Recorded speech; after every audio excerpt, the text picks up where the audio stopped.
Hello, everyone, and welcome back to the Stoic Compass. I'm Jim Walker, and today Ellie is about to blow my mind. Literally. Let's hope not literally. I'm Eleanor Vance, and today we're exploring consciousness through a Stoic lens, which might sound weird, but trust me. Before we dive into whether I'm actually conscious or just think I am, hit that like and subscribe button. Help us reach more people who enjoy existential crises on their morning commute. Such a cheerful sales pitch. I try. Okay, Ellie, I read this article by Anil Seth about consciousness, and I have to admit, halfway through I started questioning whether I actually exist. Welcome to neuroscience. So let's start with the big question. What is consciousness? It's being aware, thinking, having an inner monologue that never shuts up. Good start. Seth describes 3 levels: conscious level, conscious content, and conscious self. Think of it like your phone. I'm a phone now. Stay with me. Conscious level is whether the phone is on or off. Conscious content is what's on the screen. And conscious self is, okay, the metaphor breaks down, but you get it. So, when I'm asleep without dreaming, the phone's off. When I'm awake and thinking about lunch, that's content on the screen. Exactly. And here's where it gets stoic. Remember Epictetus and the dichotomy of control? Oh no, you're connecting them already. My brain isn't warmed up yet. Too bad. So Epictetus said we control our judgments, our actions, our responses, not external events. Seth is basically saying consciousness works the same way. Wait, how? Your brain doesn't passively receive reality like a camera. It actively predicts what's out there, then checks if it's right. Perception is your brain's best guess about the world. Hold on. So I'm not seeing what's actually there? I'm seeing what my brain thinks is there? Bingo. Seth calls it a controlled hallucination. Your brain is constantly hallucinating reality, then using sensory input to keep that hallucination accurate. That's deeply unsettling. I'm just walking around hallucinating all day? We all are. But here's the Stoic connection. Marcus Aurelius said, everything we hear is an opinion, not a fact. Everything we see is a perspective, not the truth. Oh, so the Stoics knew this 2,000 years ago? They understood that our perceptions aren't objective reality. They're interpretations. Your brain's predictions shaped by past experience and expectations. Which is why two people can witness the same event and describe it completely differently. Exactly. Now, Seth describes this beautifully with the foggy morning example. You expect to see your friend at the bus stop, so you perceive them there until you get closer and realize it's a stranger. I've totally done that. But then I feel like an idiot for waving at a stranger. Right? But it's just your brain making predictions based on expectations. The Stoic practice would be to recognize that your initial perception was a judgment, not reality. Okay, so how does this help me in daily life? Besides explaining why I waved at a mailbox thinking it was my uncle. You did not. I was very tired, and it was a blue mailbox. He wears blue. Okay, so here's the practical application. If your brain is constantly predicting reality based on past experience, that means your emotional reactions aren't about what's happening. They're about what you expect to happen. So when my boss sends an email saying, "Can we talk?"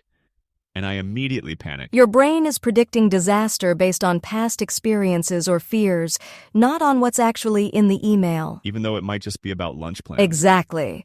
The Stoic practice is to catch yourself making these predictions and ask, is this judgment based on reality or just my brain's anxious hallucination? That's actually really useful. So I should pause before freaking out. The famous Stoic pause.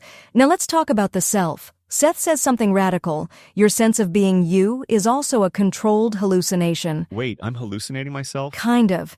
Your brain constructs your sense of self from multiple inputs: bodily sensations, memories, your perspective, your sense of agency. This is getting too weird. I need evidence. Okay, the rubber hand illusion. If I hide your real hand, and you watch me stroke a fake rubber hand while I simultaneously stroke your hidden real hand, your brain starts to think the rubber hand is yours. That's creepy. It shows that your sense of having a body isn't fixed. It's a prediction that can be manipulated. Your brain is constantly asking, which parts of the world are me? So when the Stoics talked about not being attached to external things, were they onto something neurologically? Absolutely. Marcus Aurelius wrote about viewing yourself from the outside, like you're just observing your own thoughts and reactions. He was practicing what neuroscience now shows. Yourself isn't a fixed thing. It's a process. Mind blown. Again. So the Stoic practice of stepping back and observing your thoughts is literally changing how your brain constructs your sense of self? Yes. When you practice mindfulness or Stoic reflection, you're learning to see the construction process. You're recognizing that your thoughts aren't you. They're predictions your brain is making. Okay, but here's what confuses me. If everything is just my brain's predictions, how do I trust anything? Great question. This is where Seth introduces something brilliant. Your predictions are constantly tested against reality. Sensory input corrects bad predictions. So it's not just random hallucinating. Right. It's controlled hallucination. Your brain makes predictions, reality provides feedback, and your brain updates its model, like the scientific method inside your skull. And the Stoic version is testing your judgments against reason? Exactly. Epictetus said to examine your impressions. Ask, is this judgment true? Is it helpful? Or is it just my brain catastrophizing based on incomplete predictions? So when I assume everyone at the party thinks I'm boring. That's a prediction, not reality. Test it. Are they actually acting bored, or is your brain just predicting social disaster based on past insecurities? Usually they're just on their phones, which says more about them than me. There you go. Now, Seth also talks about something called the hard problem versus the real problem of consciousness. Oh no, more problems. I haven't solved the easy ones yet. The hard problem is, why does consciousness exist at all? Why aren't we just robots? The real problem is, how does the brain actually create conscious experience? And the Stoics would say, Focus on what you can control. Don't waste energy on unanswerable metaphysical questions. Focus on understanding how your mind actually works so you can live better. So instead of asking, why do I exist, ask, how can I use my consciousness wisely? Perfect. That's the Stoic pragmatism. Marcus Aurelius didn't sit around wondering about the nature of consciousness. He used his consciousness to examine his judgments and live virtuously. Okay, so let me try to put this together. My consciousness is my brain making predictions about reality, including predictions about myself.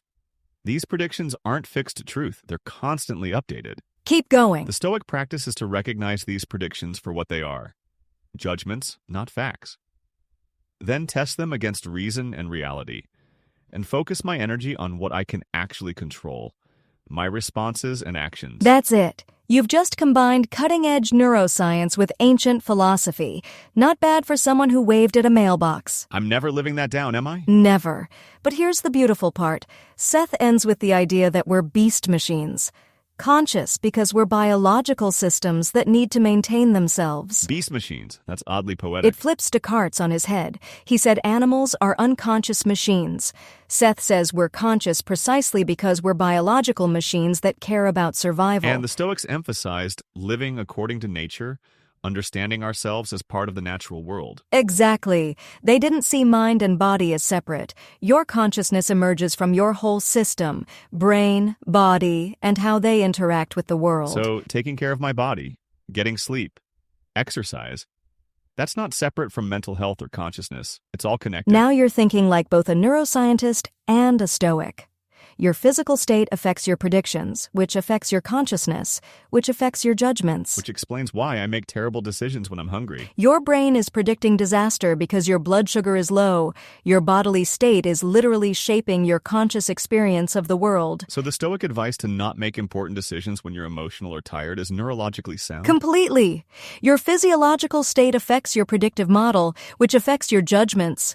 Wait until you're in a better state to make better predictions. This is genuinely useful. I'm going to stop checking my email right before bed. That's progress. When you're tired, your brain makes worse predictions, sees more threats, gets more anxious. Okay, final question. If I'm just a beast machine making predictions, do I have free will? Ooh, saving the easy questions for last. The Stoics would say you have agency within constraints. You can't control your initial impressions or predictions, but you can control how you respond to them. So I can't control that my brain predicts disaster when my boss emails.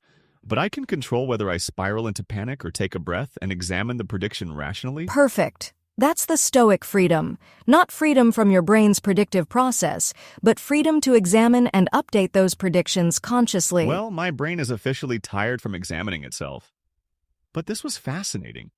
Who knew neuroscience and Stoicism would fit together so perfectly? The ancient philosophers were remarkably insightful about how minds work.